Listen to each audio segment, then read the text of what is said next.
아들도 못 낳는 주제에 우리 집에 있을 자격 없어! 당장 나가!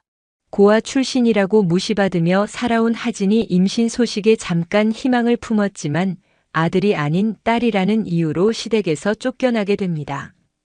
그리고 그 충격으로 아이까지 잃게 되죠. 하지만 7년 후 2천억 화장품 회사의 CEO가 되어 돌아온 하진. 과연 자신을 버린 시댁 식구들에게 어떤 복수를 하게 될까요? 시청 전에 구독과 좋아요 꼭 부탁드립니다. 영상 제작에 큰 힘이 됩니다. 아들도 못 낳는 주제에 우리 집에 있을 자격 없어. 김순애 여사의 날카로운 목소리가 거실에 울려 퍼졌습니다. 소파에 앉아있던 하진의 얼굴이 새하얗게 질렸죠. 뱃속의 아이가 딸이라는 사실을 알게 된 지 불과 이틀 만의 일이었습니다. 어머님, 그래도 제 아이인데요. 하진의 간절한 목소리에도 김순애는 냉정했습니다. 보육원에서 자란 주제에 감히 우리 집안의 대를 끊으려고 해. 당장 이 집에서 나가. 거실 한편에서 남편 장태호가 고개를 숙이고 있었습니다. 하진은 그를 바라보며 마지막 희망을 걸어봤죠. 여보, 당신도 같은 생각이에요? 장태호는 한참을 망설이다가 입을 열었습니다. 하진아, 엄마가 저렇게 화나신 건 처음 봐. 일단 며칠밖에 나가 있는 게 어떨까? 내가 어떻게든 잘 말씀드려 볼게. 세상이 무너지는 기분이었습니다. 하진은 가족이라고 믿었던 사람들이 하나둘씩 등을 돌리는 걸 지켜봐야 했죠.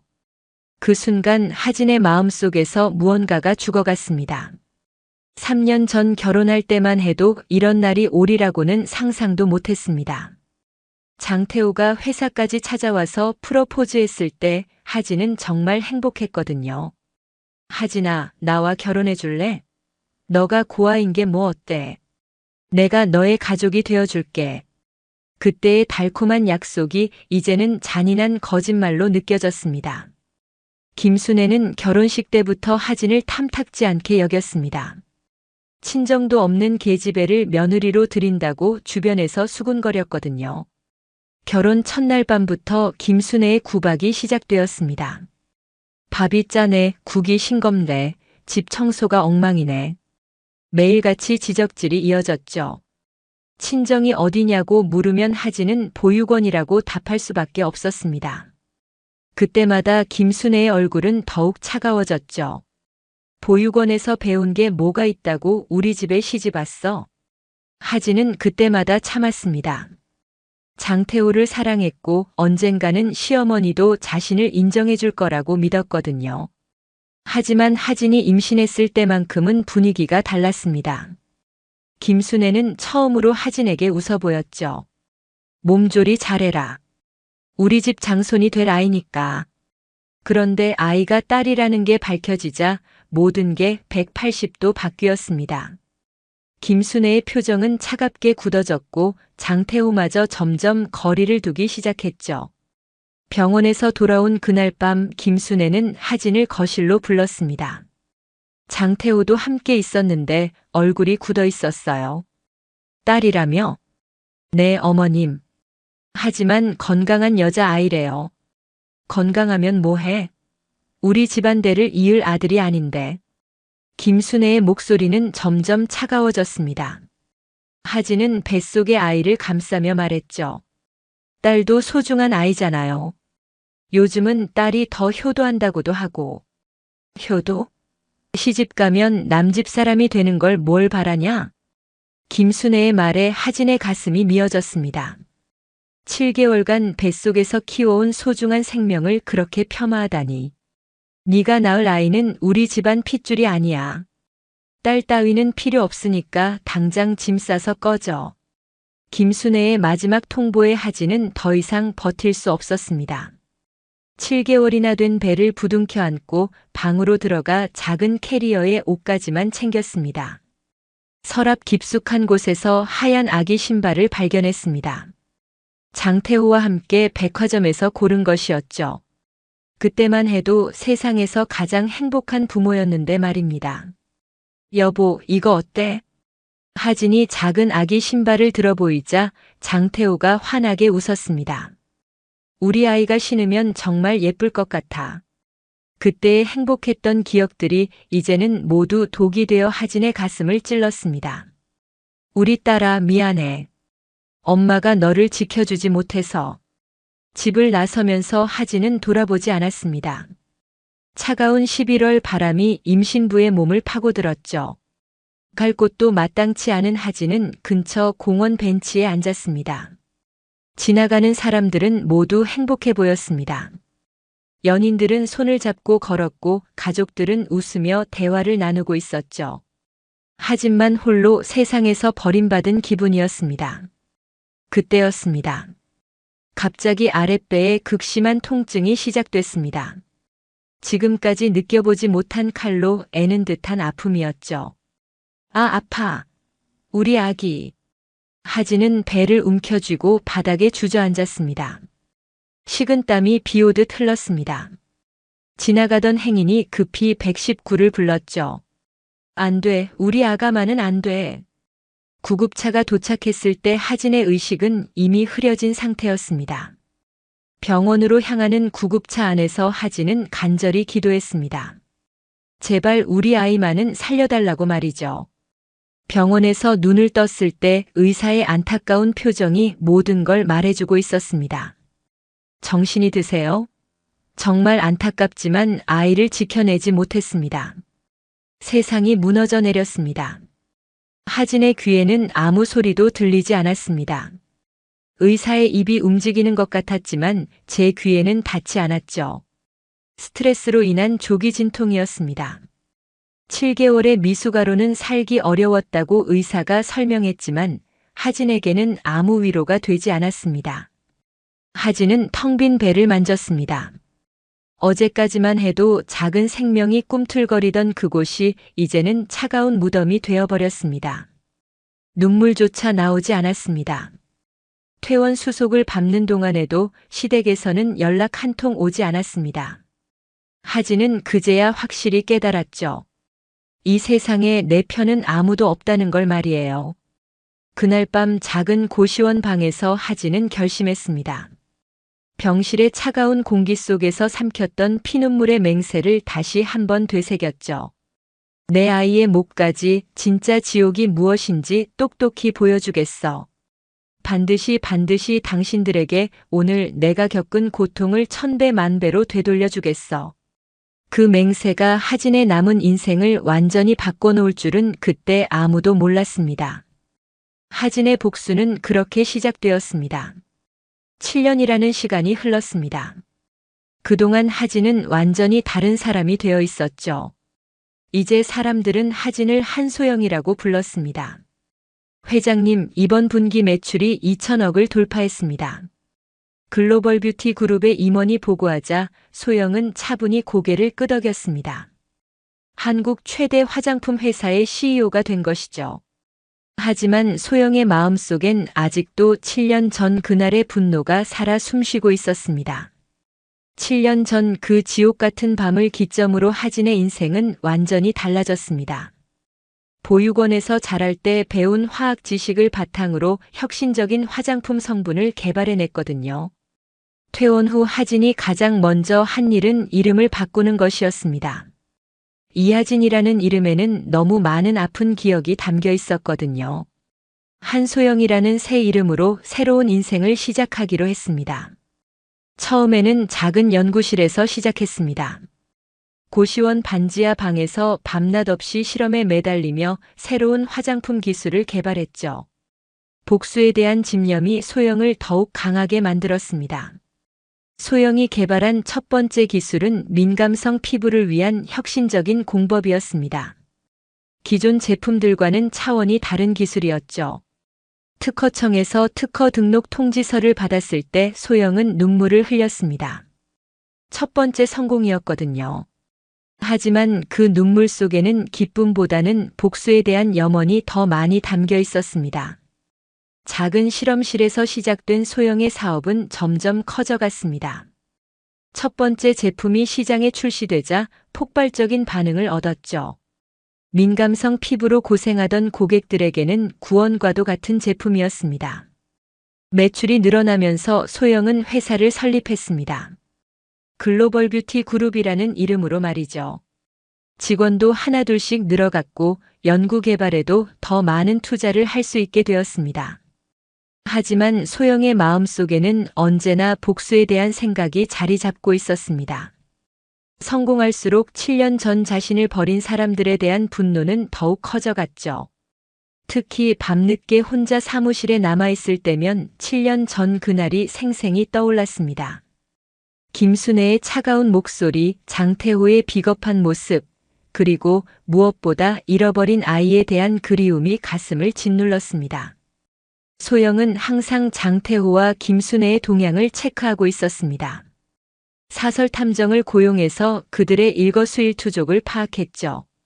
장태호는 소영이 남겨둔 연구 자료를 바탕으로 태오뷰티라는 회사를 차렸습니다. 처음 몇 년은 소영의 기술 덕분에 잘 나갔죠. 하지만 그들의 무능함은 숨길 수 없었습니다. 김순애는 회장이라는 감투를 쓰고 사치스러운 생활에 빠져 있었습니다. 매일같이 골프를 치고 명품 쇼핑을 하며 호화로운 생활을 즐겼죠. 회사 돈을 마치 자기 돈인 양 펑펑 썼습니다. 장태호 역시 경영 능력이 형편없었습니다. 시장 분석도 제대로 하지 않고 무리한 사업 확장만 반복했죠. 어머니의 압박에 못 이겨 계속 투자만 늘려갔습니다. 그 결과 태오뷰티는 서서히 기울어져 갔습니다. 빚은 눈덩이처럼 불어났고 매출은 계속 감소했죠. 소영은 그 모든 상황을 지켜보며 때를 기다렸습니다. 완벽한 복수를 위해서는 그들이 완전히 절망에 빠질 때까지 기다려야 했거든요. 그런데 이상한 소식이 들려왔습니다. 태오뷰티가 파산 직전이라는 거였죠. 소영은 그 소식을 듣자마자 입꼬리가 살짝 올라갔습니다. 김 부장, 태오뷰티의 대표가 누구죠? 장태호라는 사람입니다. 어머니 김순애 여사가 회장으로 있고요. 바로 그 사람들이었습니다. 자신을 버린 시댁 식구들이 차린 회사였죠. 소영은 냉소를 머금고 물었습니다. 상황이 어떤가요? 부채가 100억을 넘어섰고 이미 은행에서 대출을 거절당한 상태입니다. 한 달 안에 자금 조달을 못하면 완전히 문 닫아야 할 것 같습니다. 완벽한 타이밍이었습니다. 소영은 7년 동안 기다려온 복수의 기회가 드디어 왔다는 걸 직감했죠. 그들에게 구원의 손길을 내밀어 보죠. 비서 박 실장이 의아한 표정을 지었습니다.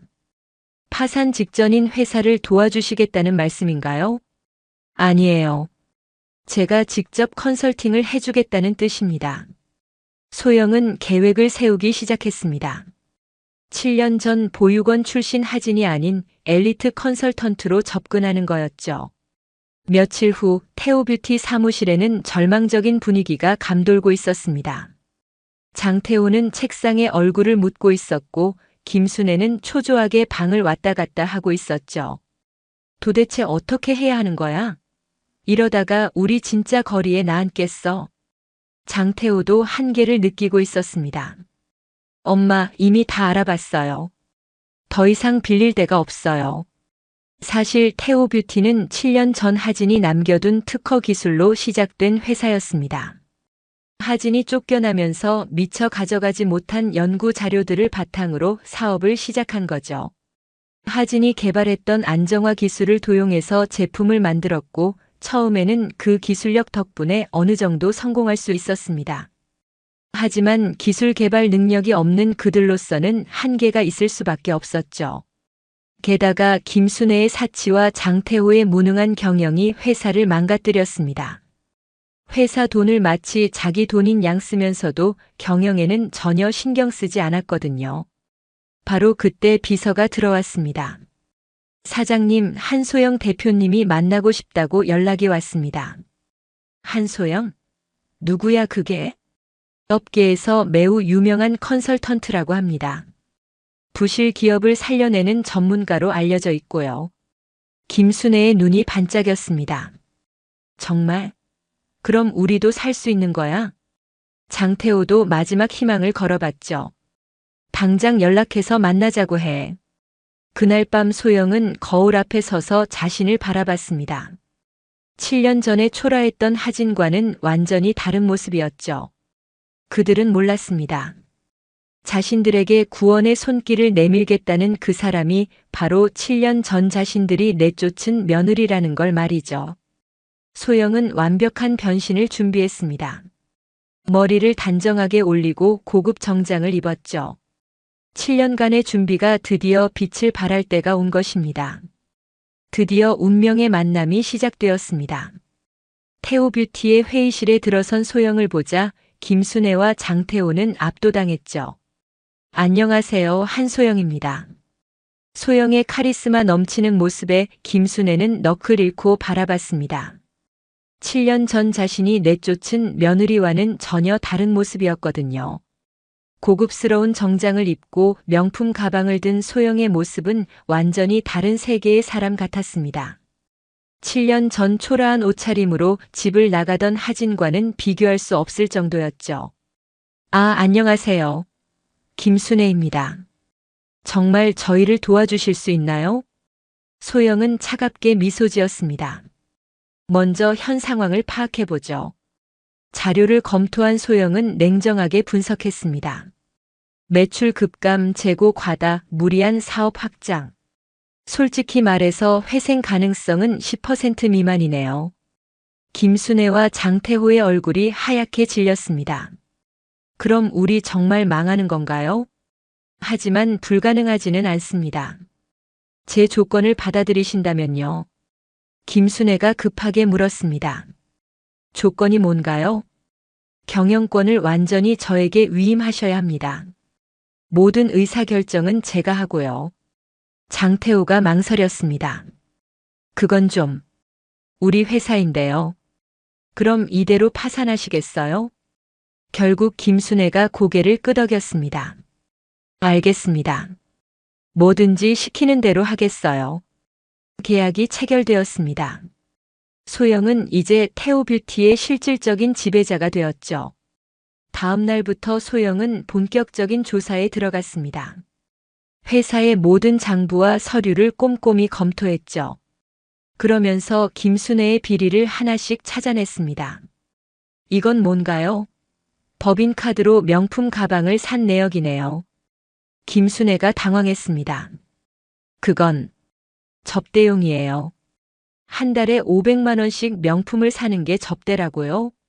소영의 날카로운 추궁에 김순애는 말문이 막혔습니다. 하지만 이건 시작에 불과했죠.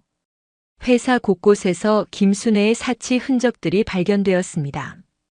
회사 돈으로 산 부동산, 친구들 골프비까지 법인카드로 결제한 내역들이 산더미 같았습니다.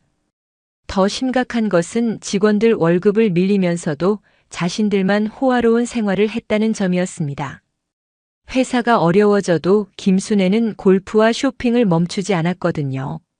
며칠 후 소영은 더 중요한 증거를 발견했습니다. 회사 창립 당시의 기술 도입 계약서였죠. 거기에는 놀라운 사실이 적혀 있었습니다. 이 특허 기술의 원 개발자가 이하진이라고 되어 있네요. 누구죠? 김순애와 장태호가 동시에 굳었습니다. 그건 장태호가 떨리는 목소리로 답했습니다.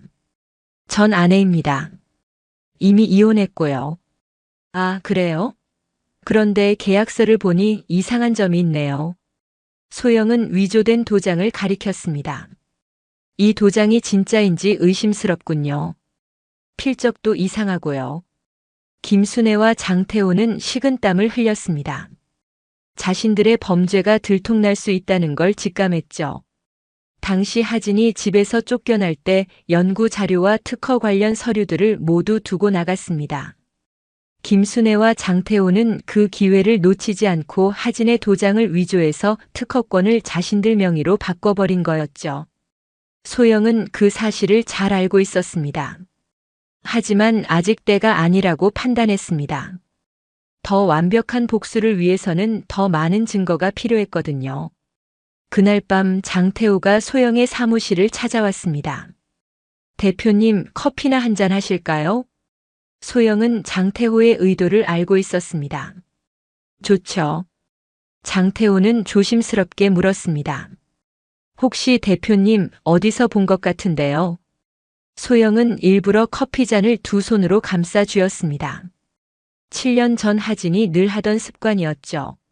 추운 겨울날 뜨거운 커피로 손을 녹이던 그 모습 말입니다. 장태호의 눈이 흔들렸습니다. 그 버릇. 설마. 하지만 소영은 모른 척했습니다. 무슨 말씀이세요? 아, 아닙니다. 제가 착각한 것 같네요. 소영은 계속해서 장태호의 의심을 부추겼습니다. 어떤 날은 하진이 즐겨 쓰던 향수를 뿌리고 나타났고 어떤 날은 하진이 좋아하던 노래를 흥얼거렸죠. 특히 하진이 자주 하던 말투나 행동들을 일부러 따라했습니다. 머리를 넘기는 습관, 펜을 돌리는 버릇, 생각할 때 입술을 깨무는 모습까지. 장태호는 점점 더 혼란스러워했습니다. 대표님 혹시 전에 결혼하신 적 있으세요? 없어요. 왜 그러세요? 그냥요. 자꾸 누군가가 생각나서요. 장태호의 마음속에는 점점 의심이 커져가고 있었습니다. 하지만 설마 하진이가 이런 성공한 사업가가 되었을 리는 없다고 생각했죠. 소영은 이런 장태호의 심리를 교묘하게 이용했습니다. 확신을 주지도 않고 완전히 의심을 지우지도 않으면서 그를 계속 혼란스럽게 만들었습니다. 한편으로는 회사 직원들과의 관계도 신경 썼습니다. 특히 재무팀의 이대리와 가까워졌죠. 그는 김순애의 비리를 직접 목격한 인물이었거든요. 대표님, 사실 회장님의 개인 계좌 관련해서 말씀드릴 게 있습니다. 이대리는 오랫동안 참고 있던 이야기를 털어놓기 시작했습니다. 회장님이 회사 돈을 개인 용도로 많이 쓰세요. 골프 접대비라고 하지만 실제로는 개인 취미 활동이 대부분이고요. 더 자세히 알려주세요. 명품 쇼핑, 미용실, 심지어 개인 여행비까지 회사 돈으로 처리하십니다. 장부상으로는 모두 사업비로 되어 있지만요. 소영은 이런 증언들을 하나하나 기록해 두었습니다. 나중에 법적 증거로 활용하기 위해서였죠. 소영의 계획은 점점 완성되어 가고 있었습니다. 장태호를 심리적으로 흔들어 놓고 김순애의 비리 증거도 충분히 확보했죠. 태호뷰티의 상황은 나날이 악화되고 있었습니다. 소영이 아무리 노력해도 회사의 부채는 줄어들지 않았죠. 아니, 줄어들게 할 생각이 없었습니다. 김순애는 점점 초조해졌습니다. 대표님, 언제쯤 회사가 정상화될까요? 조금만 더 기다리세요. 좋은 소식이 있을 겁니다. 소영은 이미 마지막 카드를 준비하고 있었습니다. 싱가포르의 가상 투자 회사를 만들어 놓은 상태였죠. 글로벌 뷰티 그룹의 해외 법인을 이용해서 완벽한 위장 회사를 만든 것입니다. 아시아 뷰티라는 회사명으로 법인을 설립하고 가짜 홈페이지까지 만들어 놓았습니다. 겉으로 보기에는 수십억 달러를 운용하는 거대 투자 회사 같았죠. 며칠 후 소영이 흥미진진한 소식을 가져왔습니다. 싱가포르의 아시아 뷰티에서 투자 의향서를 보내왔어요. 김순애의 눈이 번쩍 뜨였습니다. 정말요? 얼마나 투자하겠다는 거죠? 100억 원 정도 될 것 같습니다. 장태호도 흥분했습니다. 그럼 우리 살 수 있는 거네요. 하지만 조건이 까다로워요. 직접 와서 실사를 진행하겠다고 하네요. 소영은 치밀하게 계획을 세웠습니다. 자신의 부하 직원들을 싱가포르 투자회사 직원으로 위장시켰죠. 글로벌 뷰티 그룹의 해외 사업팀 김 부장이 리처드 김이라는 가명으로 투자자 역할을 맡았습니다. 김 부장은 원래 해외 유학 경험이 있어서 영어도 능통했고 투자업계에도 정통했습니다. 완벽한 연기자였죠. 또한 실제 투자회사에서 쓰이는 각종 서류와 양식들도 완벽하게 준비했습니다. 실사 체크리스트부터 투자 계약서 초안까지 모든 게 진짜 같았어요. 투자 실사 당일 태호뷰티 사무실에는 긴장감이 감돌았습니다. 김순애는 최고급 한복을 입고 있었고 장태호는 손에 땀을 쥐고 있었죠. 김순애는 아침 일찍부터 사무실을 청소하고 직원들에게도 단정한 복장을 지시했습니다. 이번 기회를 놓치면 정말 끝이라는 걸 알고 있었거든요. 안녕하세요. 아시아뷰티의 리처드 김입니다. 가짜 투자자들이 들어오자 김순애는 극존칭을 썼습니다. 어서 오세요. 정말 영광입니다. 실사는 하루 종일 계속되었습니다. 소영이 미리 준비한 시나리오대로 모든 것이 진행되었죠. 리처드 김은 완벽한 연기를 펼쳤습니다. 회사 규모에 비해 기술력이 뛰어나네요. 특히 이 화장품 관련 특허가 인상적입니다. 김순애가 우쭐해졌습니다. 그거야 저희가 독자 개발한 기술이거든요. 소영은 속으로 비웃었습니다. 독자 개발이라니 하진의 기술을 훔쳐서 쓰면서도 뻔뻔하게 자기 것이라고 하는군요. 리처드 김은 계속해서 긍정적인 반응을 보였습니다. 한국 화장품 시장의 성장 가능성에 대해서도 높이 평가했죠. 특히 아시아 시장 진출 가능성이 매우 높아 보입니다. 저희 투자 포트폴리오에 딱 맞는 회사네요. 장태호도 점점 자신감을 얻었습니다. 저희도 해외 진출을 적극적으로 고려하고 있습니다. 매우 인상적입니다. 투자를 적극 검토해 보겠어요. 리처드 김의 말에 김순애와 장태호는 환호했습니다. 마침내 구원의 기회가 온 것 같았거든요. 오후에는 더 구체적인 투자 조건들이 논의되었습니다. 지분 구조, 경영 참여 방식, 투자 자금 사용 계획. 김순애는 신이 나서 자신의 계획을 늘어놓았습니다. 투자받으면 공장을 확장하고 신제품도 더 많이 개발하겠다는 이야기였죠. 하지만 모든 계획이 허황된 것들 뿐이었습니다. 구체적인 시장 분석이나 재무 계획도 없이 그저 막연한 희망만 이야기했거든요. 그런데 계약 직전에 리처드 김이 갑자기 입을 열었습니다. 그런데 한 가지 문제가 있네요.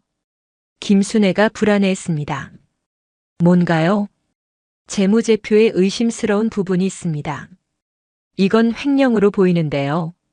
소영이 미리 준비한 김순애의 비리 증거들이 테이블 위에 쌓였습니다.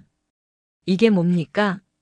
법인카드로 명품을 사고 개인 골프비를 회사에서 지출한 내역이 이렇게 많다니요. 김순애의 얼굴이 새하얗게 질렸습니다. 그건 오해예요.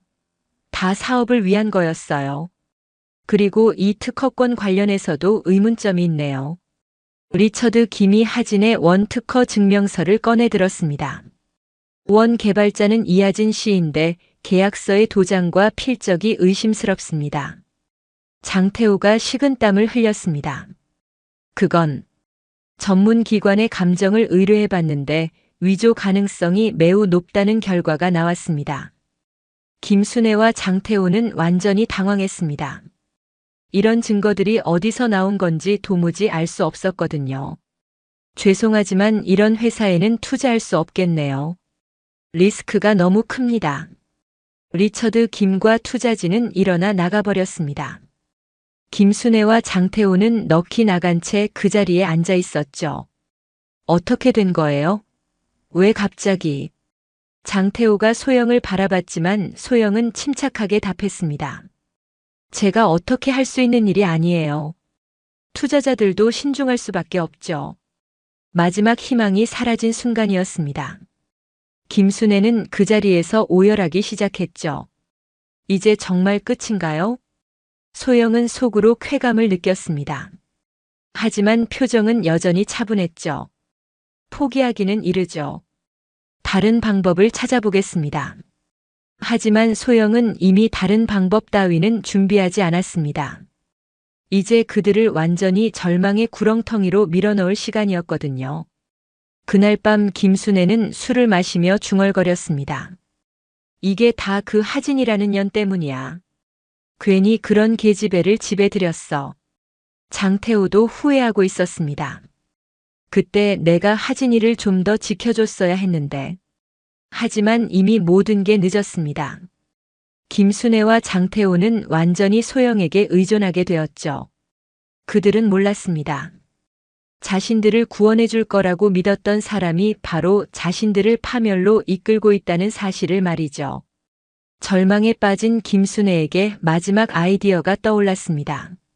아들을 재혼시켜서 사업 자금을 마련하는 것이었죠. 태호야, 너 재혼해야겠어. 장태호가 놀랐습니다. 갑자기 재혼이요? 엄마, 지금이 무슨 때인데요? 바로 지금이기 때문에 재혼해야 하는 거야. 돈 많은 집 딸과 결혼해서 투자받는 거지. 김순애는 이미 마음속으로 후보를 정해놓고 있었습니다. 대한유통그룹 회장의 딸 박민정이었죠. 재벌가 상속녀로 유명한 인물이었습니다. 대한유통그룹이요? 그런 큰 회사에서 우리 같은 걸 상대해 줄까요? 해봐야 알지. 어차피 우리에겐 이것밖에 방법이 없어. 김순애는 온갖 인맥을 동원해서 중매를 추진했습니다. 골프장에서 만난 사모님들, 고등학교 동창들까지 모두 동원했죠. 며칠간의 수소문 끝에 다행히 대한유통그룹에서 긍정적인 반응을 보였습니다. 하지만 김순애는 몰랐죠. 그 긍정적인 반응 자체가 소영의 계획 중 하나라는 걸 말입니다. 며칠 후 김순애는 신이 났습니다. 태호야, 상견례 날짜 잡혔어. 장태호는 내키지 않았습니다. 엄마, 전 아직 준비가. 그만해. 그 여자 이야기는 꺼내지도 마. 지금은 살아남는 게 중요한 거야. 장태호의 마음속에는 아직도 하진에 대한 그리움이 남아 있었습니다. 특히 소영을 만난 후로는 더욱 그랬죠. 소영을 볼 때마다 자꾸 하진이가 떠올랐거든요. 그때 소영이 사무실로 들어왔습니다. 무슨 좋은 일 있으세요? 분위기가 밝네요. 김순애가 자랑스럽게 답했습니다. 우리 태우가 상견례하게 됐어요. 대한유통그룹 회장님 따님과요. 소영의 눈이 살짝 반짝였습니다. 대한유통그룹이요? 축하드려요. 하지만 속으로는 웃음이 터져 나왔습니다. 김순애와 장태호는 몰랐거든요. 대한유통그룹이 바로 소영이 인수한 자회사라는 사실을 말이죠. 3년 전 소영은 대한유통그룹을 전격 인수했습니다. 당시 회장이었던 박 회장이 건강 악화로 은퇴하면서 회사를 매각하려 했거든요. 소영은 그 기회를 놓치지 않았죠. 인수 과정에서 박 회장의 딸인 박민정도 자연스럽게 소영의 직원이 되었습니다. 연극영화과 출신인 그녀는 연기 실력이 뛰어났고 소영은 그 점을 눈여겨봤죠. 그날 밤 소영은 박민정에게 연락했습니다. 민정아, 내일 상견례 준비는 다 됐지? 네, 사장님. 시나리오대로 연기하면 되는 거죠? 맞아. 마지막까지 완벽하게 연기해야 해. 박민정은 실제로는 글로벌 뷰티 그룹의 홍보팀장이었지만 연기 경험을 살려서 완벽한 재벌가 딸을 연기할 수 있었죠. 한편 장태호는 소영과 단둘이 남게 되었습니다. 소영 대표님, 정말 감사해요. 덕분에 희망이 생겼어요. 소영은 일부러 장태호에게 다가갔습니다. 축하해요, 장 사장님. 그런데 장태호는 소영의 향수 냄새를 맡고 깜짝 놀랐습니다. 하진이가 즐겨 썼던 향수와 똑같았거든요. 이 향수, 혹시 어디 브랜드인가요? 소영이 미소 지었습니다. 특별한 의미가 있는 향수예요. 그 향수는 실제로 하진이 결혼 전에 즐겨 쓰던 것이었습니다. 저렴한 브랜드였지만 하진에게는 유일한 향수였죠. 소영은 일부러 그 향수를 다시 찾아서 쓰고 있었습니다. 장태호의 가슴이 두근거렸습니다. 소영을 볼 때마다 하진이가 떠올랐거든요. 하지만 그럴 리가 없다고 생각했습니다. 소영 대표님, 혹시... 소영이 장태호를 빤히 쳐다봤습니다. 뭐가 궁금하세요? 장태호는 용기를 내서 물어봤습니다. 혹시 우리가 전에 만난 적이 있나요? 자꾸 낯이 익어서요. 착각이실 거예요. 처음 뵙는 사이잖아요. 하지만 소영의 눈빛은 의미심장했습니다. 장태호는 점점 더 큰 의심에 빠져들었죠. 그날 밤 장태호는 7년 전 하진과의 마지막 밤을 떠올렸습니다. 하진이 눈물을 흘리며 말했었죠. 여보, 정말 우리 끝인 건가요? 저는 당신만 믿고 살아왔는데. 그때 장태호는 대답하지 못했습니다. 어머니와 아내 사이에서 우왕좌왕만 했죠. 그 비겁함이 지금까지도 가슴을 짓누르고 있었습니다. 하진이가 집을 나가던 날의 모습도 생생했습니다. 7개월 된 배를 부둥켜 안고 작은 캐리어 하나만 들고 나가던 모습 말이죠. 그때 장태호는 창문 뒤에 숨어서 하진이가 나가는 모습을 지켜봤습니다. 쫓아가고 싶었지만 어머니의 눈치가 보여서 그러지 못했죠. 며칠 후 하진이 아이를 잃었다는 소식을 들었을 때도 장태호는 병원에 가지 못했습니다. 어머니가 절대 가지 말라고 했거든요. 그 후로 하진이와는 연락이 완전히 끊어졌습니다. 이혼 서류도 우편으로 처리했고 그 이후로는 소식조차 들을 수 없었죠. 상견례를 하루 앞둔 밤 장태호는 잠을 이루지 못했습니다. 소영과 하진이가 계속 겹쳐 보였거든요. 내일이면 모든 게 끝날 거야. 소영은 마지막 복수를 위해 완벽한 준비를 마쳤습니다. 7년간 기다려온 순간이 드디어 다가오고 있었죠. 그런데 이상하게도 마음 한편이 복잡했습니다. 복수를 끝낸 다음에는 뭘 해야 할까? 그 생각이 문득 들었거든요. 하지만 지금은 그런 걸 생각할 때가 아니었습니다. 아직 복수는 끝나지 않았으니까요. 드디어 운명의 상견례 날이 밝았습니다. 서울 시내 최고급 호텔의 VIP룸에서 만남이 성사되었죠. 김순애는 최고급 한복을 차려입고 들떠 있었습니다. 드디어 우리도 상류층이 되는 거야. 장태호는 긴장한 채로 정장을 매만지고 있었습니다. 마음 한편으로는 여전히 소영에 대한 의심이 남아 있었죠. 호텔 VIP룸에 도착하자 이미 대한유통그룹 측 인사들이 와 있었습니다. 박민정과 그녀의 아버지로 위장한 수행원들이었죠. 안녕하세요. 김순애입니다. 정말 영광이에요. 김순애는 과도한 친근감을 표현했지만 상대방들은 차분한 반응을 보였습니다. 아드님이 참 인상이 좋으시네요. 장태호도 어색하게 인사했습니다. 안녕하세요. 장태호입니다. 박민정은 수줍게 고개를 숙이고 있었습니다. 상견례는 순조롭게 진행되는 것 같았습니다. 양측 부모들이 자녀들을 소개하고 결혼 계획에 대해 이야기를 나눴죠. 김순애는 신이 나서 떠들어댔습니다. 우리 태호는 어려서부터 똑똑하기로 유명했어요. 사업 수완도 뛰어나고요. 하지만 모든 게 거짓말이었습니다. 장태호의 무능함은 이미 업계에 소문이 자자했거든요. 박민정의 아버지도 적당히 호응해줬습니다. 저희 딸도 좋은 사람 만나서 다행입니다. 분위기가 점점 좋아지는 것 같았습니다. 김순애는 이미 머릿속으로 결혼식 계획까지 세우고 있었죠. 그런데 장태호는 계속 불안했습니다. 뭔가 이상한 기분이 들었거든요. 특히 박민정의 아버지가 자꾸 시계를 보는 모습이 수상했습니다. 바로 그때였습니다. VIP룸의 문이 열리면서 소영이 들어섰습니다. 김순애가 깜짝 놀랐습니다. 소영 대표님, 여긴 어쩐 일로? 그런데 더 놀라운 일이 벌어졌습니다. 박민정과 그녀의 아버지가 모두 자리에서 일어나 소영에게 90도로 인사를 했습니다. 회장님 안녕하세요.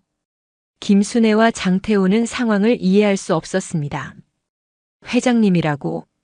소영이 차분히 말했습니다. 안녕하세요. 저는 대한유통그룹의 실질적인 소유주입니다. 순간 김순애의 얼굴에서 피가 쫙 빠졌습니다. 뭔 소리예요? 그럼 박민정 양은 제 직원입니다. 연기를 참 잘하죠? 장태호도 충격을 받았습니다. 그럼 이 모든 게 가짜였다는 말인가요? 소영은 냉소적으로 웃었습니다. 가짜? 아니에요. 진짜 복수였죠. 김순애가 떨리는 목소리로 물었습니다. 복수라니. 무슨 말씀이세요? 소영은 천천히 다가가면서 말했습니다. 7년 전 아들을 못 낳는다고 집에서 쫓아낸 며느리 기억하세요? 그 순간 김순애는 모든 걸 깨달았습니다. 설마 하진이? 맞아요, 어머님. 보육원에서 자란 그 하찮은 며느리 말이에요. 김순애는 그 자리에서 기절할 뻔했습니다. 이럴 수가. 이럴 수가. 장태호는 완전히 넋이 나간 상태였습니다. 정말 너가 하진이었어? 내가 느낀 게 맞았구나. 제가 죽었다고 생각하셨나요? 7년 전 저를 길거리로 내몰고 제 아이까지 죽게 만든 그 죗값을 치를 때가 왔습니다. 김순애가 무릎을 꿇었습니다. 하진아, 제발. 내가 잘못했어. 하지만 소영은 차갑게 말했습니다. 이제 시작일 뿐이에요. 7년 전 당신들이 저에게 한 일을 그대로 되돌려 드릴 겁니다. 장태호가 애원했습니다. 하진아, 나는 정말 너를 사랑했어. 사랑이라고요? 그때 저를 지켜주지도 못하면서요? 소영의 목소리는 얼음장처럼 차가웠습니다. 7년간 쌓인 분노가 모두 터져나오고 있었죠. 당신들이 제게 가르쳐 준 거예요.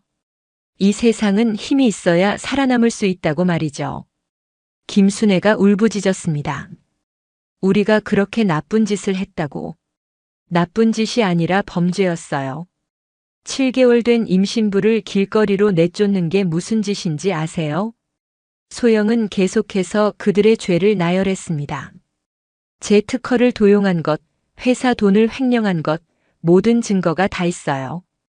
장태호가 절망했습니다. 그럼 우리는 어떻게 되는 거야?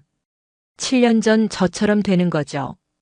모든 걸 잃고 길거리로 나앉게 될 거예요. 호텔 VIP룸은 아수라장이 되었습니다. 김순애는 실신 직전 상태였고 장태호는 바닥에 주저앉아 있었죠. 소영은 마지막으로 말했습니다. 어머님, 사장님.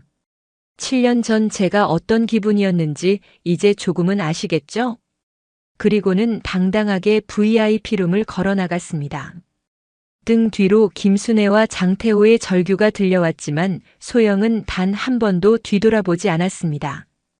상견례에서의 충격적인 정체 공개 이후 김순애와 장태호는 완전히 무너졌습니다.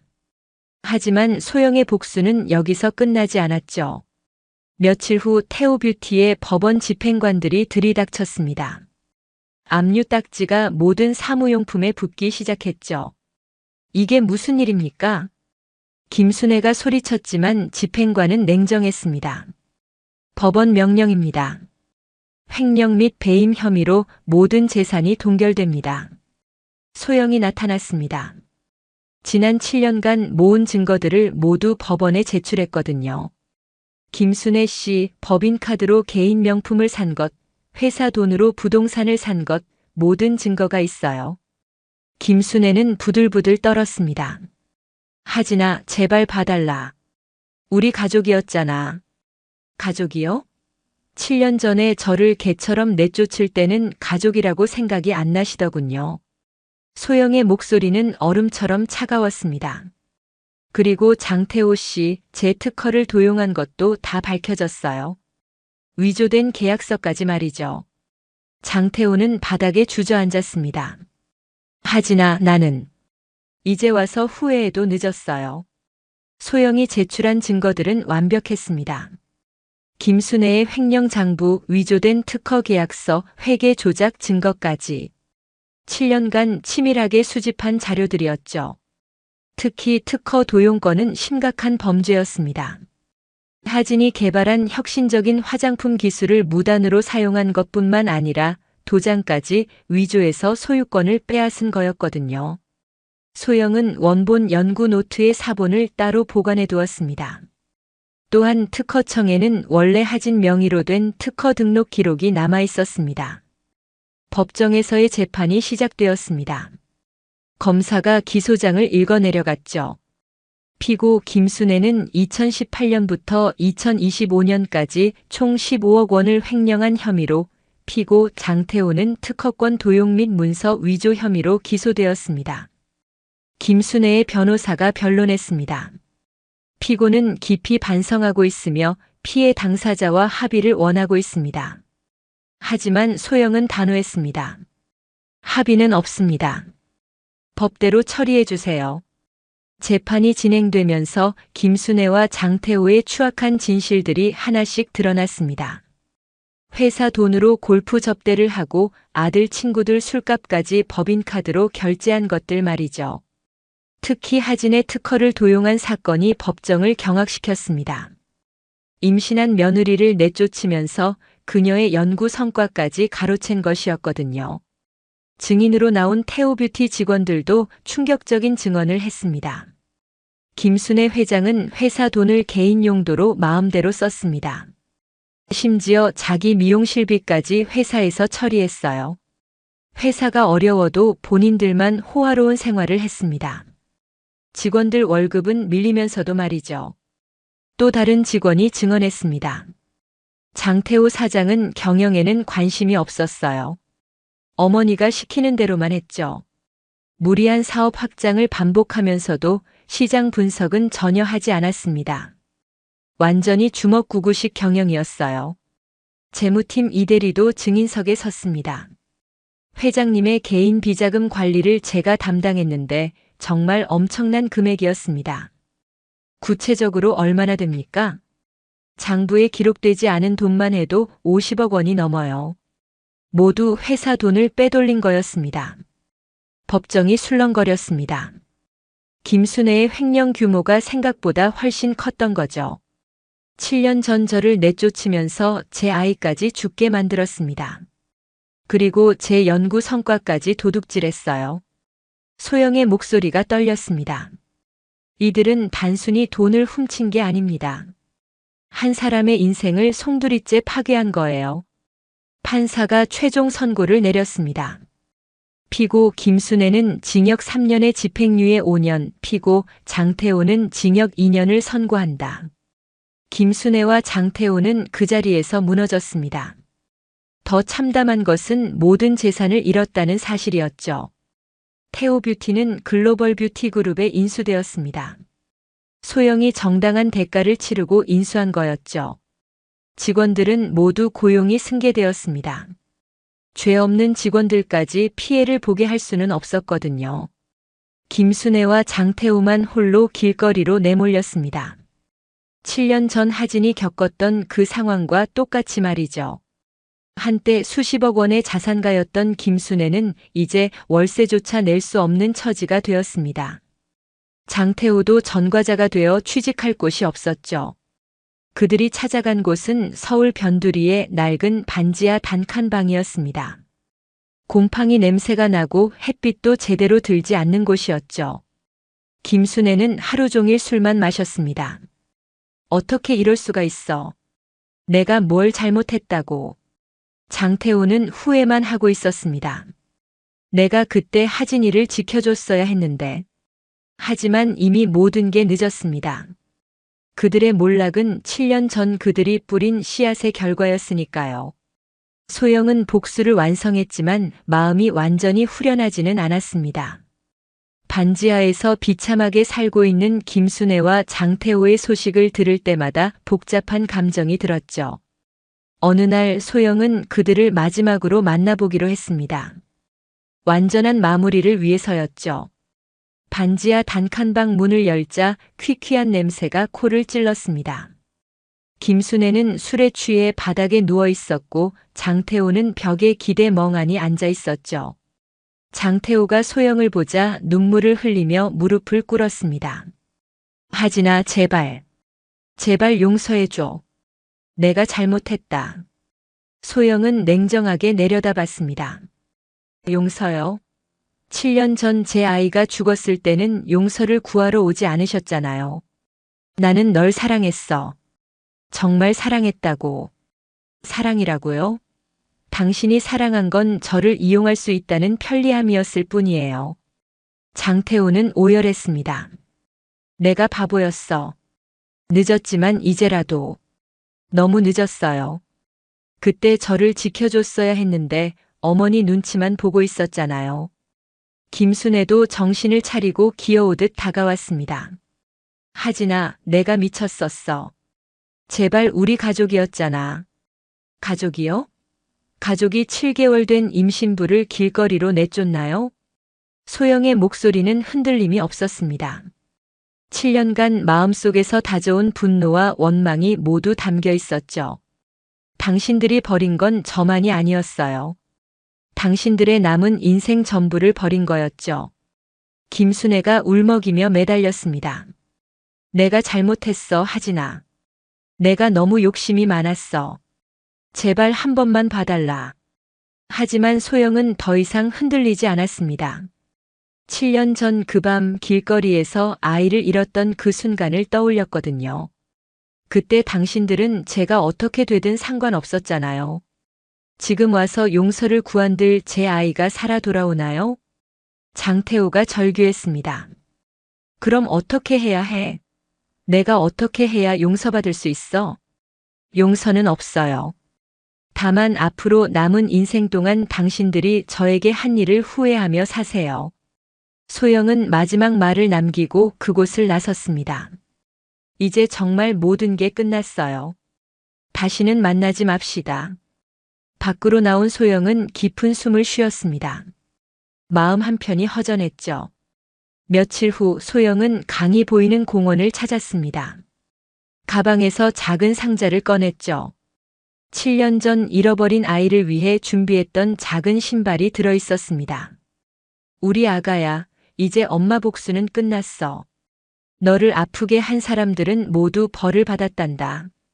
소영은 상자를 강물에 띄워보냈습니다. 작은 상자는 물결을 따라 천천히 멀어져 갔죠. 그 순간 소영은 깨달았습니다. 진정한 승리는 복수가 아니었다는 걸 말이죠. 과거의 아픔을 놓아주고 자신의 삶을 되찾는 것이 진짜 승리였습니다. 다음 날부터 소영은 달라졌습니다. 직원들에게 더 많은 관심을 기울였고 사회공헌 활동도 늘렸습니다.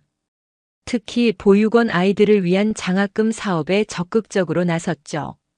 소영 대표님, 보육원 장학금 사업 반응이 정말 좋습니다. 비서 박 실장의 보고에 소영은 진심으로 웃었습니다. 앞으로 더 늘려가죠. 아이들이 꿈을 포기하지 않게 도와주고 싶어요. 소영이 가장 먼저 찾아간 곳은 자신이 자란 보육원이었습니다. 20년 만에 찾아간 그곳은 여전히 낡고 초라했지만 아이들의 웃음소리만은 변하지 않았어요. 언니, 정말 큰 회사 사장이에요? 한 아이가 소영에게 물었습니다. 소영은 그 아이의 손을 꽉 잡았죠. 응, 그런데 사장보다 더 중요한 건 너가 어떤 사람이 되고 싶은지야. 저도 언니처럼 성공할 수 있을까요? 물론이야. 포기하지만 않는다면 뭐든지 할 수 있어. 언니가 증명했잖아. 그날부터 소영은 매주 보육원을 찾았습니다. 아이들에게 공부를 가르쳐주고 진로 상담도 해줬죠. 특히 화장품에 관심이 있는 아이들에게는 직접 화장품도 보여줬습니다. 어느 날 비서가 물었습니다. 사장님, 요즘 많이 밝아지신 것 같아요. 소영은 미소 지었습니다. 오랫동안 짊어지고 있던 짐을 내려놓았거든요. 몇 달 후 소영은 새로운 프로젝트를 시작했습니다. 어려운 환경에 있는 여성들을 위한 창업 지원 사업이었죠. 첫 번째 수혜자는 새 아이를 키우는 싱글맘이었습니다. 그녀도 한때 소영처럼 절망적인 상황에 있었거든요. 대표님 덕분에 새 인생을 시작할 수 있게 됐어요. 정말 감사합니다. 그 여성의 눈물겨운 감사 인사를 들으며 소영은 깨달았습니다. 진짜 행복은 남을 무너뜨리는 게 아니라 누군가를 일으켜 세우는 데서 온다는 걸 말이죠. 1년 후 소영은 보육원을 다시 방문했습니다. 이번에는 더 큰 선물을 가지고 왔어요. 새로운 도서관과 과학실 건립 기금이었습니다. 언니 덕분에 우리 보육원이 완전히 달라졌어요. 아이들의 환한 웃음을 보며 소영은 가슴이 벅차올랐습니다. 이런 기쁨은 복수로는 절대 얻을 수 없는 것이었거든요. 그날 밤 소영은 오랜만에 편안한 잠을 잤습니다. 7년 만에 처음으로 악몽 없는 밤이었죠. 2년 후 소영은 글로벌 뷰티 그룹을 더욱 키워 아시아 최대의 화장품 회사로 만들었습니다. 하지만 그보다 더 자랑스러운 것은 수많은 사람들에게 희망을 준 것이었죠. 한편 김순애와 장태호는 여전히 반지하에서 비참한 생활을 하고 있었습니다. 하지만 소영은 더 이상 그들을 생각하지 않았어요. 그들은 이미 과거의 사람들이 되었거든요. 그날 저녁 소영은 직원들과 함께 회식을 했습니다. 더 이상 외로운 CEO가 아니라 따뜻한 동료들에 둘러싸인 한 사람이 되어 있었어요. 대표님, 건배 한번 하시죠. 직원들의 밝은 웃음소리가 식당에 울려 퍼졌습니다. 소영도 함께 웃었죠. 진심으로 말이에요. 3년 후 소영은 국제기업인상을 받았습니다. 수상 소감에서 소영은 이렇게 말했어요. 저는 한때 모든 것을 잃고 절망에 빠져 있었습니다. 하지만 그 절망이 저를 더 강하게 만들어줬어요. 이제 저는 같은 아픔을 겪고 있는 분들에게 희망이 되고 싶습니다. 시상식장에서 박수갈채가 터져 나왔습니다. 소영의 눈에는 눈물이 맺혔지만 그것은 더 이상 슬픔의 눈물이 아니었어요. 그날 밤 소영은 자신의 펜트하우스에서 야경을 내려다보았습니다. 화려한 도시의 불빛들이 반짝이고 있었죠. 7년 전만 해도 상상할 수 없었던 모습이었습니다. 당시에는 복수만이 전부라고 생각했었는데 이제는 그보다 훨씬 소중한 것들을 찾았어요. 이제 소영의 새로운 시작이었습니다. 복수가 아닌 진정한 행복을 찾아가는 여정이었죠. 과거의 상처는 그녀를 더욱 강하게 만들었고 그 강함은 다시 다른 사람들에게 희망이 되었습니다. 소영은 글로벌 뷰티 그룹을 세계적인 기업으로 키웠습니다. 그리고 동시에 한소영 재단을 설립해서 전 세계 어려운 아이들을 돕기 시작했어요. 그리고 5년 후 소영은 마침내 진정한 사랑도 만났습니다. 같은 보육원 출신으로 의사가 된 민호였어요. 그는 소영의 아픈 과거를 모두 이해하고 받아들여줬습니다. 소영아, 너가 겪은 아픔이 지금의 너를 만든 거야. 그 모든 게 소중해. 민호의 따뜻한 위로에 소영은 마침내 진정한 평안을 얻을 수 있었어요. 때로는 인생에서 가장 큰 상처가 우리를 가장 강하게 만들기도 합니다. 하지만 진정한 승리는 누군가를 무너뜨리는 복수에 있지 않습니다. 상처받은 마음을 치유하고 그 경험을 바탕으로 다른 이들에게 희망을 주는 것이야말로 진짜 승리죠. 아무리 절망적인 상황에서도 포기하지 마세요. 오늘의 고통이 내일의 당신을 더 단단하게 만들어줄 테니까요. 그리고 기억하세요. 당신도 누군가에게는 소중한 희망이 될 수 있다는 것을 말입니다. 오늘 이야기가 좋으셨다면 구독과 좋아요, 알람 설정 잊지 마시고 소중한 댓글 하나가 큰 힘이 됩니다. 시청해주셔서 진심으로 감사드립니다.